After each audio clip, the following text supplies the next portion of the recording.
And it says we're live once again. Happy Tuesday. Thank you very much. Greetings, everybody. It's the middle of September already. Can you believe it? Get the tree down. Which means only one thing is that starting very soon, it's Grammy voting season. It is, if you are a voting member of NARIS, then this show is for you. We're not asking you to vote. We're just asking you to listen. We're not going to break any rules or do anything naughty. Well, we might do something naughty. Oh, yeah. You never know. If I can remember how, at my age, you know. There we go. Not so naughty. So today we have some truly special guests with us. It's a repeat performance for them. We're honored to be joined by the very busy String Revolution, a Grammy-winning international guitar trio made up of three world-class musicians. Janet Robin from the United States, Markus Illko, who will join us shortly, from Austria, and Robert Luis from Cuba. So together they've built a reputation for electrifying performances, fearless reimaginings of iconic songs, and intricate arrangements that blend genres and cultures into something completely unique. Their music has racked up millions and millions of streams, and their collaborations with legends like Tommy Emmanuel and Steve Stevens, their latest project may be their boldest yet. They've reimagined America from West Side Story in a vibrant new arrangement featuring Lakecia Benjamin on saxophone, Luis Conte on percussion, and Byron House on bass, all produced by John Carter Cash and Steve Schnur. We're going to talk about what this classic song means to them individually and collectively, why they chose it, and how their diverse backgrounds shaped the way they approach such an American anthem, which is truly, truly amazing. So welcome to the show. I'll do this ladies first. Janet Robin, welcome, welcome. And here is Robert. And on the road again, as always, Markus. Welcome, guys. Hi. Hey there. Hello. Good morning, everybody. Good morning. Good morning. Splendid. So we have liftoff. We do. We have all four people on the screen, which is a miracle. So settle in. This is going to be an inspiring conversation about music, heritage, and the power of collaboration. So I'd like to say a Jewish lesbian, an Austrian, and a Cuban walk into a podcast. There's no punchline to that. You're going to make up your own gag after that one. And I forgot two old English farts as well. It's quite international here. Yeah, we do have a German engineer upstairs and too. Indeed, where's Lisa Stansfield when you need her? I've been around the world and oi, oi, oi. So, guys, I'm going to turn it over to Angie first, who we'll probably start with Janet, I would say. Yes. Okay, so now tell me, what drew you to America from West Side Story? It's the centerpiece for your latest release. This song carries strong themes of identity, culture, and belonging. What does it mean personally to each of you? Start with Janet. I mean, I just, you opened the podcast with, the Jewish lesbian, the Cuban, and the Austrian. I mean, when we're choosing a, hi, everybody. Hi, Martin.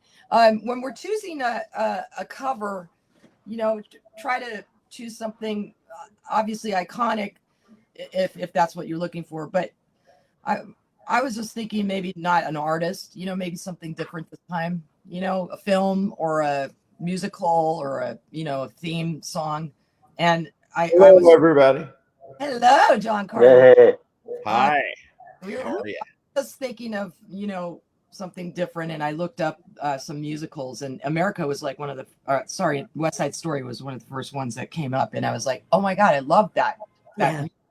And then I was like, what's that song? Because I honestly, even though I know that musical, that's the song that always sticks with me, America, and I was like, oh, it's America, it's America. And then I turned it on. I was like, this would be great. We could do something cool with it.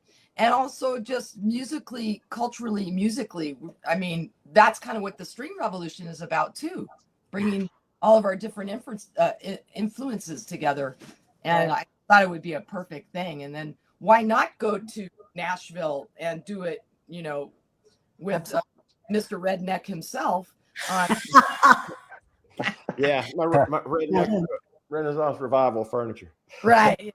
Yeah, that's Mr. Carter Cash to you, Mr. It's all good.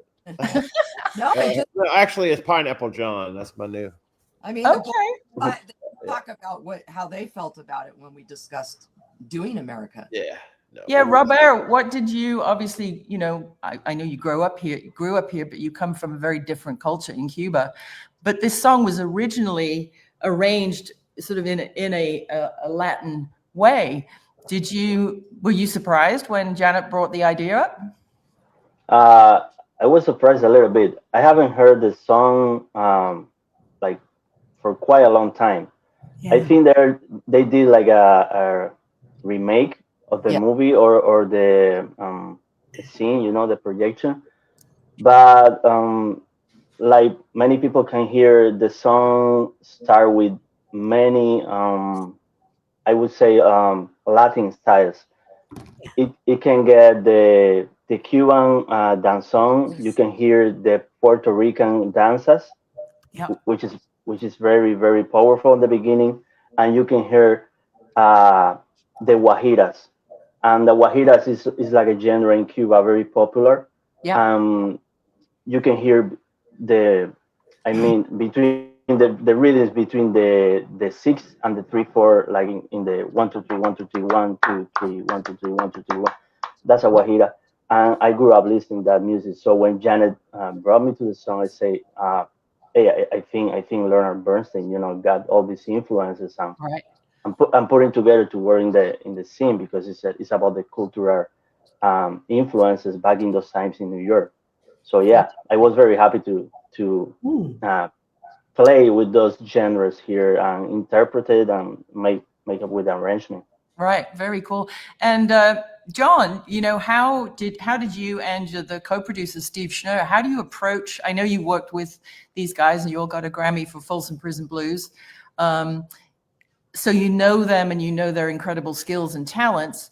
How did you, when you sat with the group, the band, and the other musicians, and then Lakecia ultimately, how do you approach this as a producer with it being such an iconic piece? Yeah, I mean, first of all, I truly, for this kind of thing, it's like, well, let me put it this way. If I was working with studio musicians that had never, usually if I'm doing something this like this type of thing with studio musicians, let's say, who have never heard the original piece, about 3/4 of the time, I won't even play them the original piece.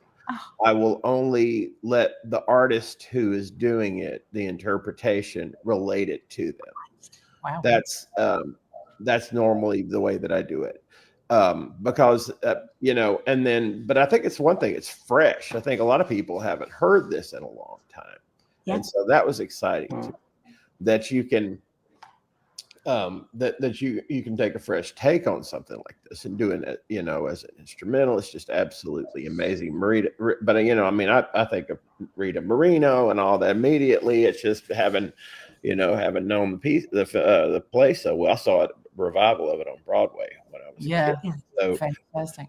But so I try to stay completely open-minded and look at it as a direct interpretation instead of, you want to pay homage to the original, you want to appreciate it, you don't, and this doesn't stray too far from the way it's written or whatever, but yeah, right, or the rhythms, and I think that's great, but being open-minded in production to me is absolutely essential, and so don't like to look at restrictions. No. So Markus, were you familiar with this song growing up in Austria? Was West Side Story a thing, or was this fairly far back in your memory? No, it was a big thing, actually. As a matter of fact, that's one of the first times I came in contact with the American culture when I was very young. So I listened to it when I was 10, 11, and 12 years.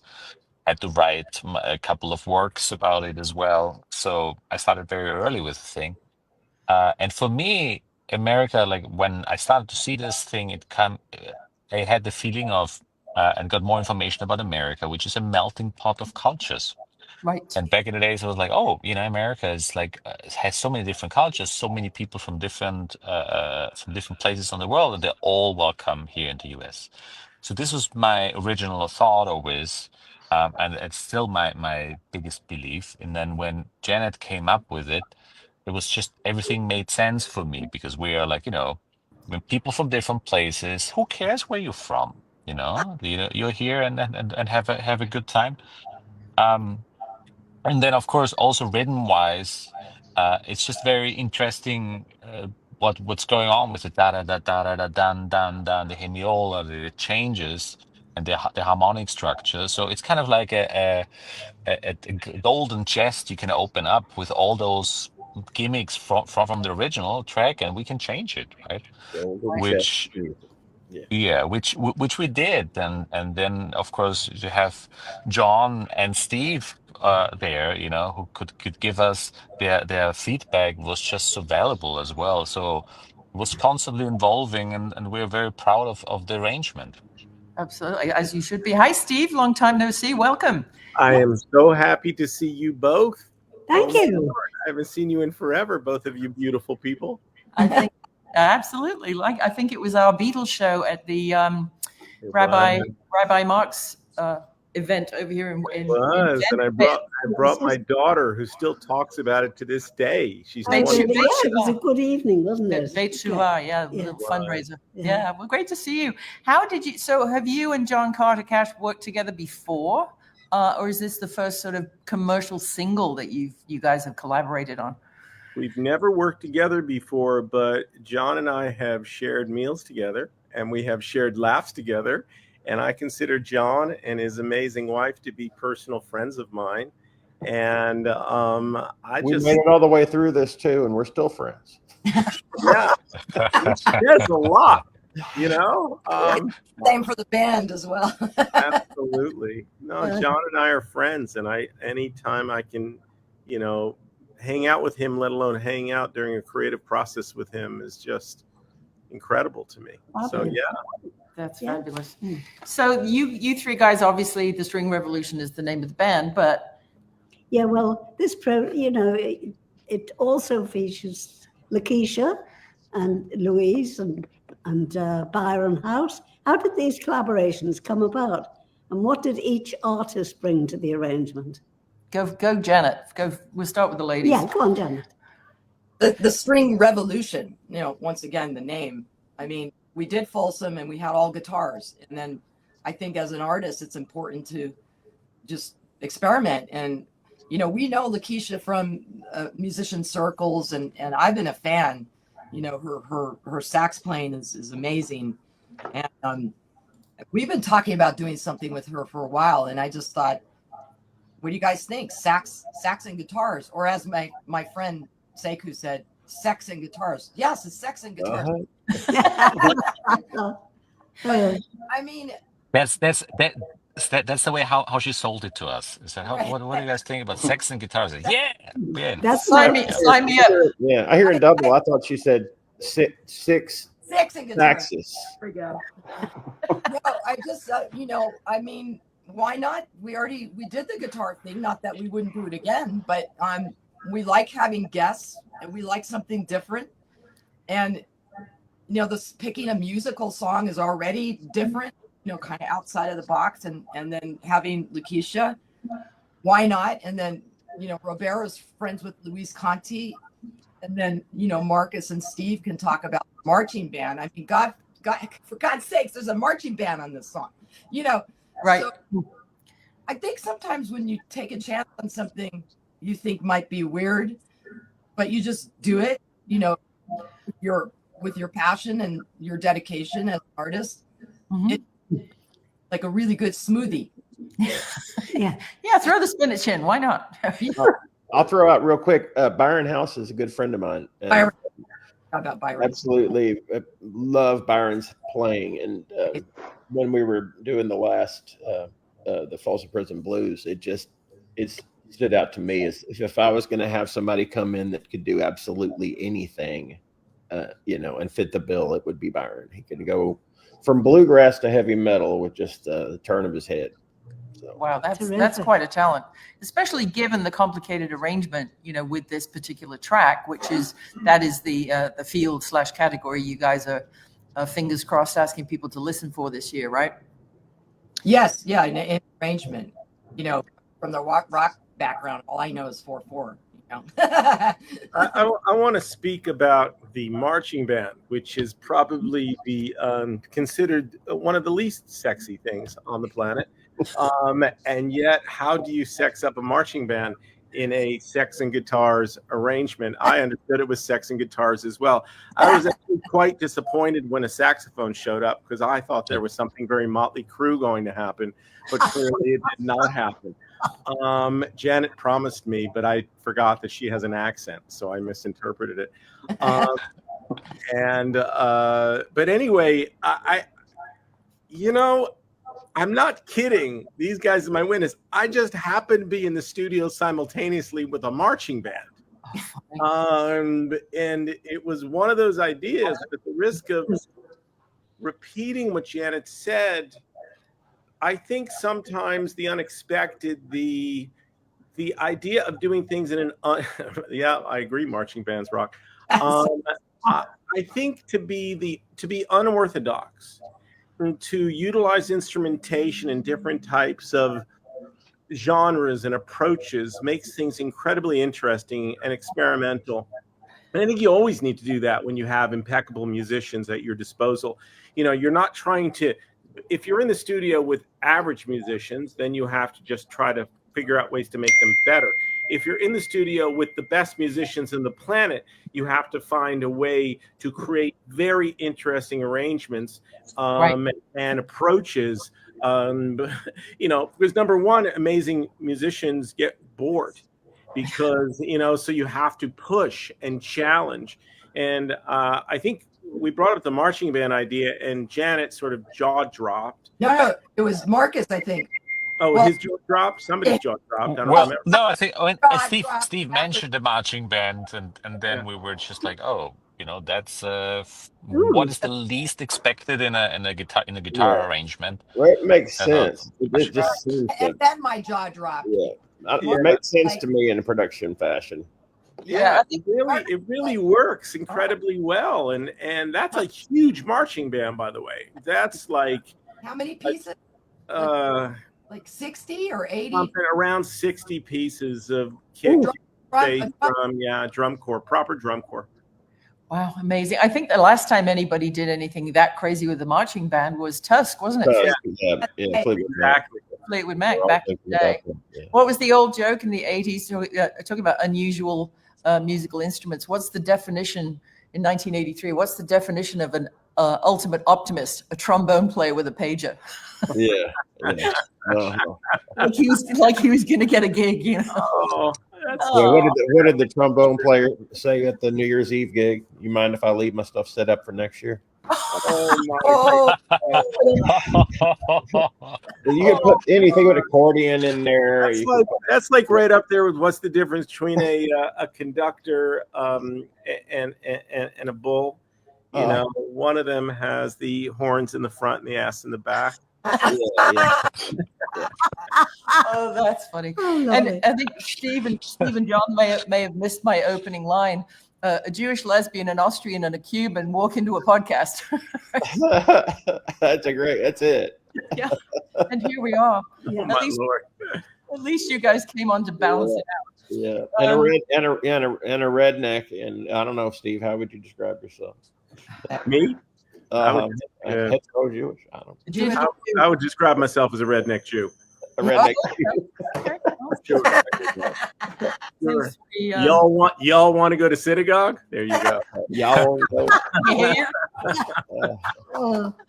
Oh, that's good. Yeah. Oh boy. So back to the FYC category. It's in arrangements. Yeah. Can you walk us through the recording process? How much of it? Oh, hello. I'll start again. It's the Chardonnay. It's the Chardonnay kicking in, yeah.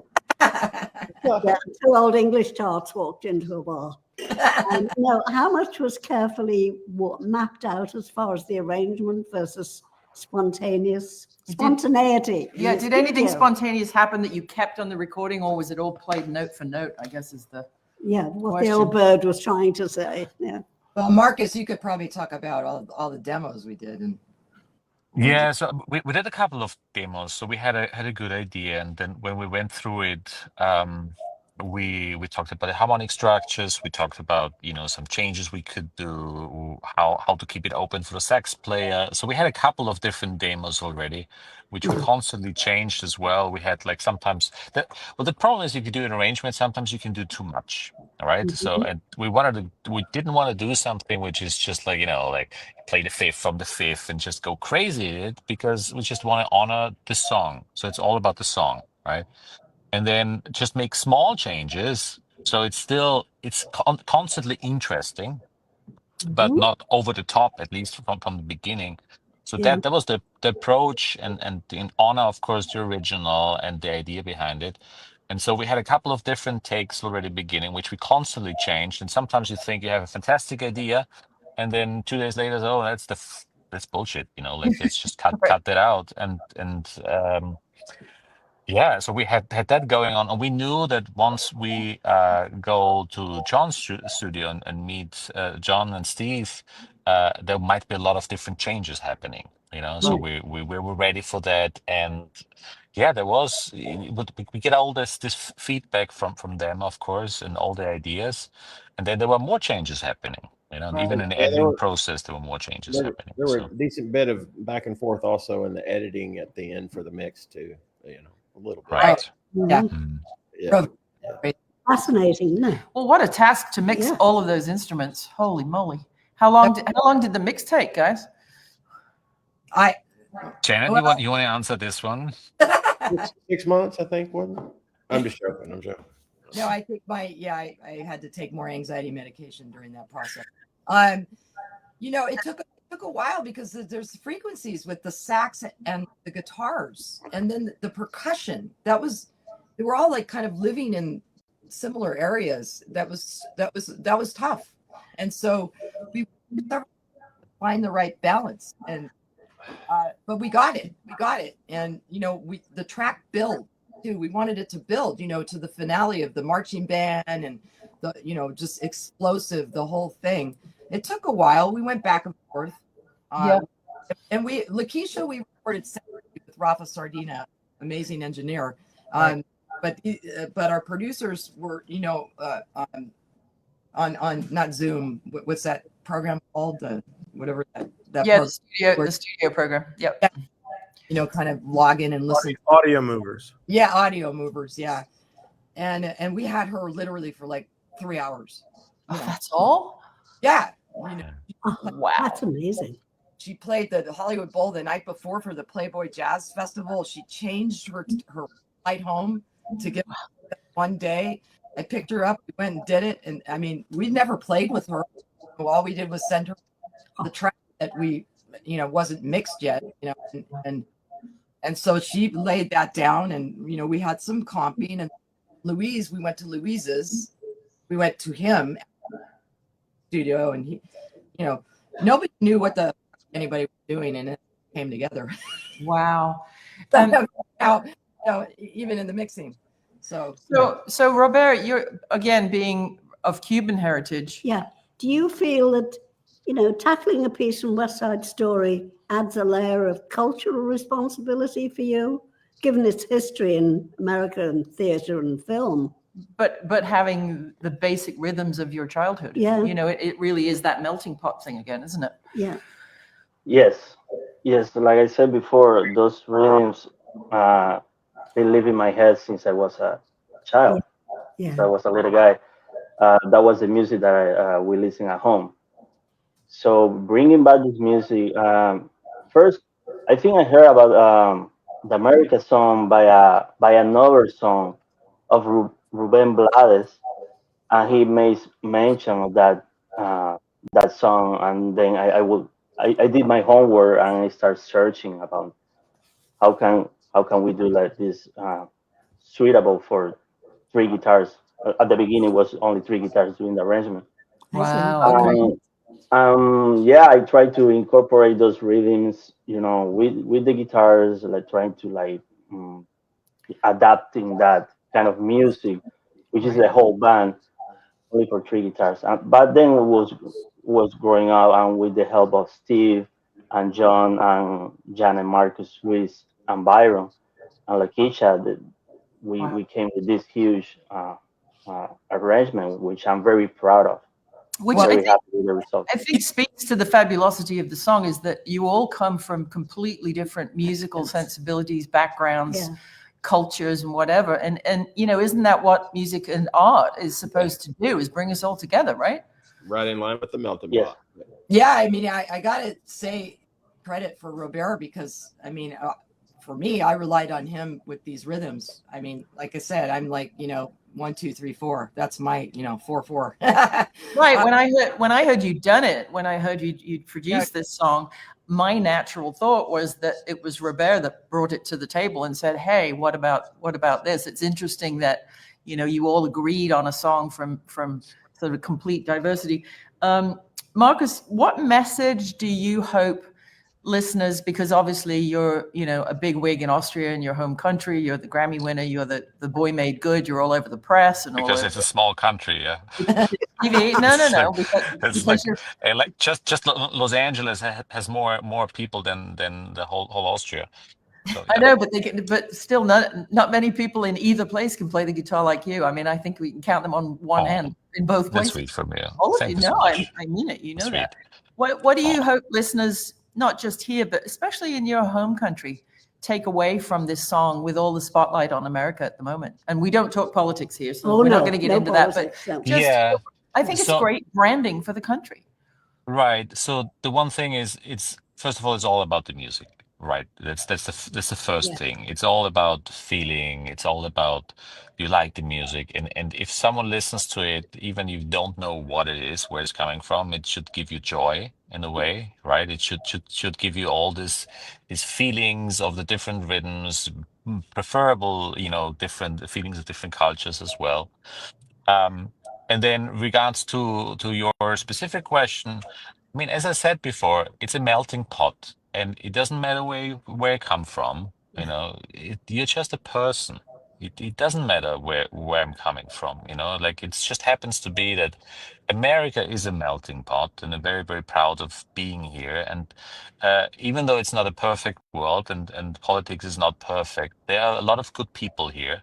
Yeah. And there are a lot of good people in every state, and they mean good, and so don't get too focused on negative things. The world is still a good place. It's just it's my belief system. Here's the thing: I want to be happy at the end of the day, and everyone wants to be happy, and everyone deserves to be happy, no matter where you're coming from.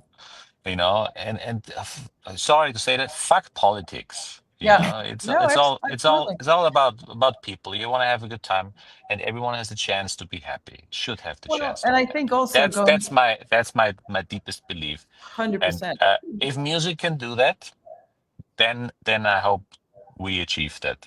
And also, I think as the father, you and Ruth as the parents of an American person, a baby. Oh yeah. He's going to grow up and know and be proud that his father was part of this song of the home of his birth. That's true. Yeah, and since I'm not American citizen, my wife is neither.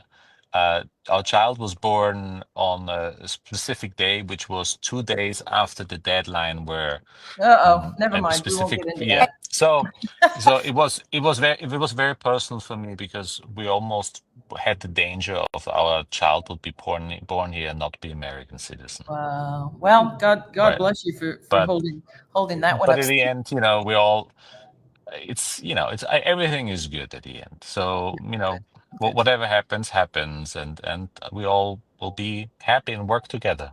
That's right. Steve, you wanted to interject something. I did. I apologize. Politics aside, I agree with what he said about politics. But I think what's interesting is how you noted that we're all from very different backgrounds musically. We work with different types of music constantly. And yet we came together as colleagues, as creative people, as friends, to create something in an almost metaphorical melting pot of music. And I'm confident that Bernstein and Sondheim wrote this song based on the fact of a dream, and again, politics aside, that a lot of people think are dead, the dream, but I actually don't. actually think the dream is very alive. And I think if music can creatively and metaphorically represent something that some people think doesn't exist anymore, then yes, I agree with you, Elizabeth. I think if it can metaphorically create something and represent something that so many people think is dead, then good for music and good for us and good for this incredibly talented band. Wake it back up. Yep. You know, so let's try to make this the positive, which it is, representative of something that truly does exist. This place still represents something for people around the world. And I hate when the news and everybody else tries to portray it as being something that's gone. It's not political. Call me a dreamer. It's but branding. I still believe it. I think there are a lot of countries that are trying to attract America's best and brightest, whether they were born here or whether they came and got fantastic American educations here. And Right. a lot of countries, I think, are trying to tear down the brand of America any way they can, real news, fake news, whatever it is, because they want what we've got. Yeah, I agree with that. Well, like I said before, you know, you got to have really good ingredients for a good smoothie. There you That's go. right. I like That's the smoothie that's- idea instead of like the melting pot or the stew. I like the smoothie idea much better. relates back. Well, yeah, it relates back to food. or a pozole, or a menudo, or a scouse even. Scouse, I was just about to A say. pan of scouse. My mother would call it son of a bitchin' stew. There you Like Yeah. My grandfather, that's what he made. He'd get everything in the refrigerator and throw it all together. Yeah, kitchen sink mofos. he speaks the truth, and you know what is more American than, you know, Working together. you know, you've got American here and a Cuban and an Austrian and an African American Yeah. woman sax player and another Cuban on percussion, and then Byron. I'm not sure where he's from, but he's American. And then we recorded in Nashville, and I mean Right. that's America right there. And I also personally, as a musician, I learned some of these Cuban. I didn't even know that's a name of a Cuban rhythm, danzón. Never heard of it in my life, you know. Yeah. So Robert, you helped me so much with that rhythm, you know, and that was really like so great for me, because I want to keep getting better as a musician, you know, and there's only one way to do that, and that's to play shit you don't know, you know. That's how do you get to Carnegie Hall? Yeah, Just practice. Another time. Yeah. I've got the rock background, and Roberto's got the Latin background and jazz and many other, and Markus has got the classical background and jazz, and so Well, that's why it works. Oh, yeah. That's why you guys work so well. these great guides, you know, and John Carter, you know, sitting in the room with when we're tracking, I'm watching over you. You know, I like it though, because it's like kind of Papa Cash, and then Steve is in the room. I don't know about that part. I don't know. You know, we got these things going back. It was really Well, and also let's not forget about when you make a great stew, you need a good either a Dutch oven or a Le Creuset or a cast iron pot, which, you know, is basically his cash cabin, right? I mean, the love comes out of the walls in that joint. that's why we went back, because Yes. Well, duh. out of LA, we love our city, but we can just fully focus when we're there. It's such a beautiful surrounding. You walk outside, there's deer. Some of these text messages are going crazy. I don't know. It's not me. We're completely focused on the music and the task at hand. The equipment wise, the microphone, right, Markus? I mean, it's like Yeah, and then of course you have also Trey Call, right? Who is Trey? It's just Trey is marvelous, and he's been working in the cabin for 20 plus years now. So. Wow. yeah, he's incredible. So he really knows what he's doing, right? So the different mics he was setting up. It's also interesting, you know, like because we play different guitars, and for every guitar there's a different mic. Completely different, because it helps with the overtones, with the frequencies. So already, you know, you just play one track and it already mixes perfectly together. You know, it's like it's almost if you would sit in the room, it's just so clear. And also when we recorded Lakecia, she had 8 different microphones in the room. Oh, my You goodness. know? Ruth. She had 8 different microphones, so we cover everything from different angles. So the sound quality is just superb, So we're very proud of that as well. So yeah, I handle a lot of chefs and restaurants. We do PR and digital management for Michelin star and whatever. You guys know my foodie background, and it's not just about the ingredients, although they are the essential thing, but you have to have the skill, the utensils, the pots and pans, and the space. And you can taste when something's made with love, as you can hear when something is made with love. Boy, don't we know it? It just you hear all this Suno AI crap, MP3 compressed on white plastic headphones, makes me want to jump off the roof. Yeah. Drives me crazy. So I'm so thrilled that you guys have put this music out for not just for the world, but for the brand that is America, this wonderful country that we all love. It's fantastic. Yeah.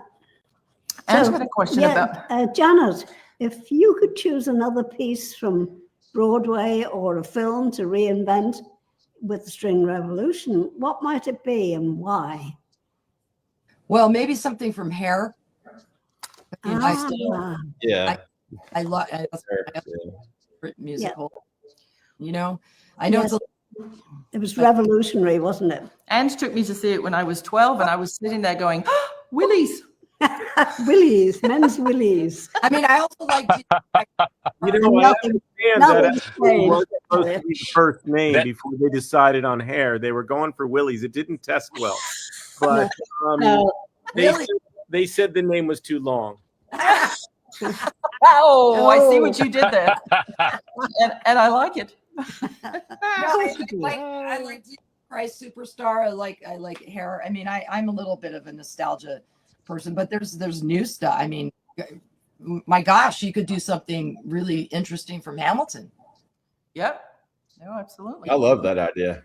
Yeah. Okay. Spilling the tea. You heard it here first, folks, on TeaFlix Tuesdays. Get it. So, my favorite play ever was always Camelot. I love Camelot. Camelot. Yeah. Yeah. Which would be a nod back to the 60s and the White House and JFK and Jack. Yeah. Right. Interesting. Markus, do you guys have any more gigs coming up in the pipeline? And obviously going across the bottom here, it says thestringrevolution.com. Go join the mailing list, join the fan club. Right.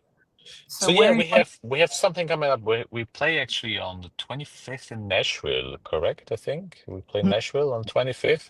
So if you dare, you pass by. I think 3rd and Lindsay. Is that the correct name? Oh, And of all things, I've got a gig at the same time. So we're in the back. We don't need to do that. 3rd and Lindsley. It's like a very small, intimate room. Great gig. We're going to show our video on a screen and talk about similar process of the project, and then we'll do a short set. And we have our friend Meg Pfeiffer, who's also on it. And what else we have, Markus? I think then in October we have a couple of shows going on. The first 10 days. Like Arizona, I think. It's Arizona, California. San Diego, Kaki King. We're playing with Kaki King. Great. I don't know if you know her, but she's amazing guitar player. But if you guys check out thestringrevolution.com, join the mailing list, they'll let you know where they're going to be, and you can tell your friends. I don't know how long you guys are in Nashville, but hit me up if you want to check out a club that used to be Douglas Corner. It's now called the 8th Room. It is the grooviest room in town. It's rock star. I was just there 2 weeks ago. Oh, friend of ours, Hollis, owns it. He's an old, long. Yeah. I went to Alex Edelman at Ziggy's, Zany's, which is right across the street. Yes. Correct. And, we all, including Alex, we all went over there after and had a drink. It was fun. It's fabulous. It's curated by Hollis and his wife and his daughter, and they've got, they got pieces of furniture designed by, Philippe Stark and all kinds of stuff. It's like an art gallery with a bar in it, and also has a great sound system. So it's a cool vibe in there. It's a really cool vibe. I met him. I didn't realize that was your friend. Next time I'll mention it. Yeah, kick him in the slats for us and tell him to pay a drink for you. I will. Both things. I'll do it. And I know you will. Kick in demand. I love it. Yeah. So speaking of gigging. Yeah, Robert, you've been playing gigs across the country since your Grammy win. Do you have any particular favorite place to play a gig? No, I just want to play. Okay, fine. Yeah. Eyes closed, the world around him. I realize I'm putting you on the spot asking you a question like that. But there are so many great venues across this country. We saw you at that wonderful place up at LMU at Loyola Marymount. What a great hall that is. It's so fabulous. And there's a lot of hidden spots that people are only familiar with, the big SoFi Stadium and whatever. But to hear real music in a real setting, there are so many great, like Third and Lindsley, another one, you know. Well, I got to say, when we went on the road with Tommy Emmanuel, there was one date where we played. It was called the Florida Theater, and it was one of the first shows that Elvis played at, and they hadn't changed the floor. In Jacksonville. Yeah. I was down on it. No, kissing it. No, but that was really like they didn't change the backstage or anything. You could just smell like the old feeling of it. And well, you know Elvis, John Carter. I never met Elvis. No, I never did. Else. Okay. No, my dad was on. We were on the way to go see his show. They were going to bring me backstage to meet him, and then that dad decided. I think he just didn't want to go after all these years, and so we wound up. They told Elvis that they couldn't go because I was sick. Oh, yeah, but that was in Vegas in the 70s, so I never had a chance to meet him. What a shame. Our friend Charlie down in Florida is asking, have you ever done or would you consider doing a full Christmas album? We have talked about it. We actually have. It's been like in the spurt. And Robert and I worked on some like several years ago, but yeah, there's so many projects, you know. I know. I think it could become a holiday classic like the Mannheim Steamroller World, you know, the String Revolution Christmas, right? My God, what you guys could do with all of those classic songs and then throw a couple of new ones in there. Well, we've got to throw in a few Hanukkah ones too. Absolutely. yeah. Absolutely. Yeah, absolutely. Seasonal. The dreidel song, of course, must be in there. Absolutely. Yeah, but what's the one by what's his name? Adam Sandler. Yes. Oh, that's yeah. Got to do that Monica song. Yeah. That's an absolute Up classic. to me, we do 12 of those with 12 different arrangements, all Adam Sandler versions. Well, we should do a double album, a quad album, and a whole album worth of Christian and a whole album of a Hanukkah song. I have a little dreidel. Yeah. There you go. I actually think Charlie, is that his name in Florida? I actually think that's a really good idea. Yeah. I agree that a Christmas album with you guys and arrangements would do quite well. Yeah, and if you had like on side A was Hanukkah and side B was a Christian song. That would be fabulous. Yeah. Charlie was a dear friend and big supporter, both emotionally and financially, of Louise Harrison, George Harrison's late sister, who passed away recently. And so we got to know Charlie many years ago through Louise Harrison and George Harrison's family. And he's just a huge music fan. He was saying earlier at the chat, he was glad I made the joke about a trombone player because he plays the trumpet. So that's great. So any final thoughts on not just this record, but Grammy season? Go around the table. What do you hope for? Obviously a nomination and a win, but the future of music as you see it. Well, Grammy season always brings out interesting stuff because there's stuff I wouldn't normally. I'm a voter, as we all are here. Yeah. I hear that I normally would not gravitate towards, and sometimes I'm shocked, like good and bad. But that's kind of cool to discover new music that I wouldn't normally listen to.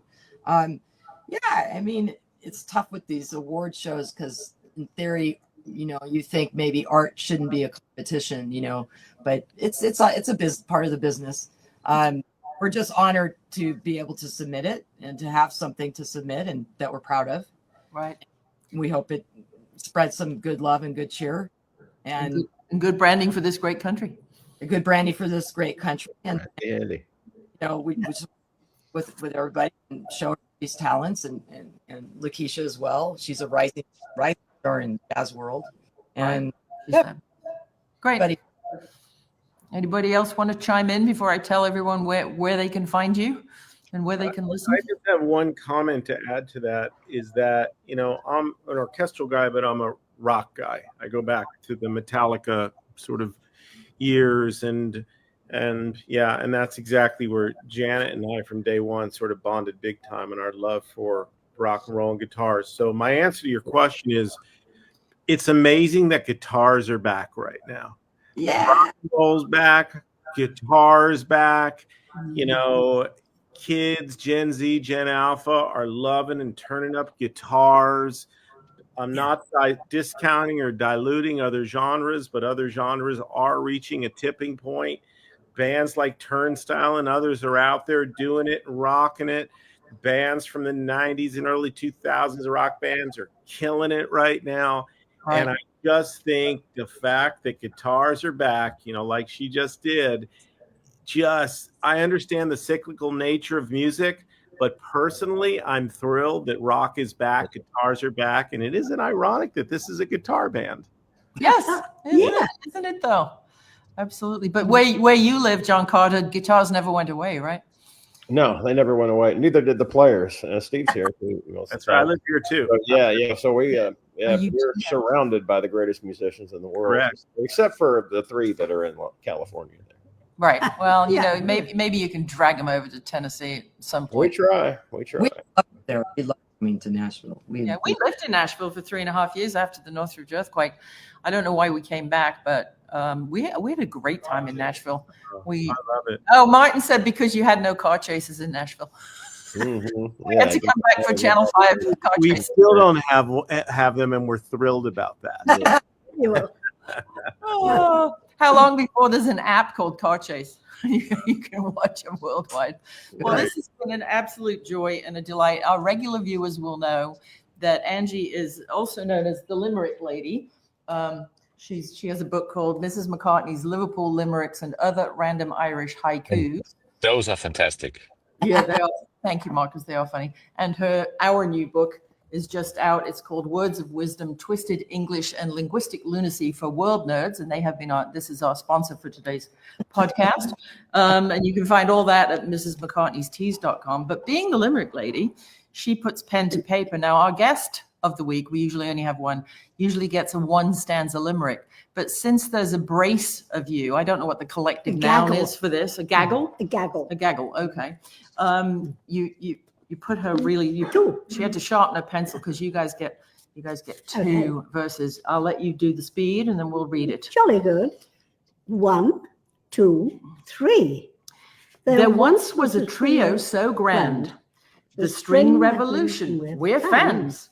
With guitars they inspire, their music's on fire. They bring joy to hearts across the land. Their take on America plays this soundtrack in bold modern ways. Each note is alive as their melodies thrive. A triumph the whole world will praise. Ta-da! Yeah, all right. This is fantastic. Yeah, love it. Good day job, Angie. Oh, thank you so much. That was fantastic. Oh, nice. And folks, you need to check out thestringrevolution.com. They are FYC. If there are Grammy voters watching this, as I know there are, please give it a listen. It's called America from West Side Story, and it's up in Best Arrangement, Stringer a cappella from these fabulous, talented people who've also managed to carve out 48 whole minutes out of their crazy lives for us today. So we love you guys lots. Thanks so much for making time. For making time for us and having us. And Thank you. Thank you for having us. Very excited. All right, sweethearts. Okay. Bye-bye. We'll see you all of a sudden. Bye-bye, guys. Bye-bye. Love you.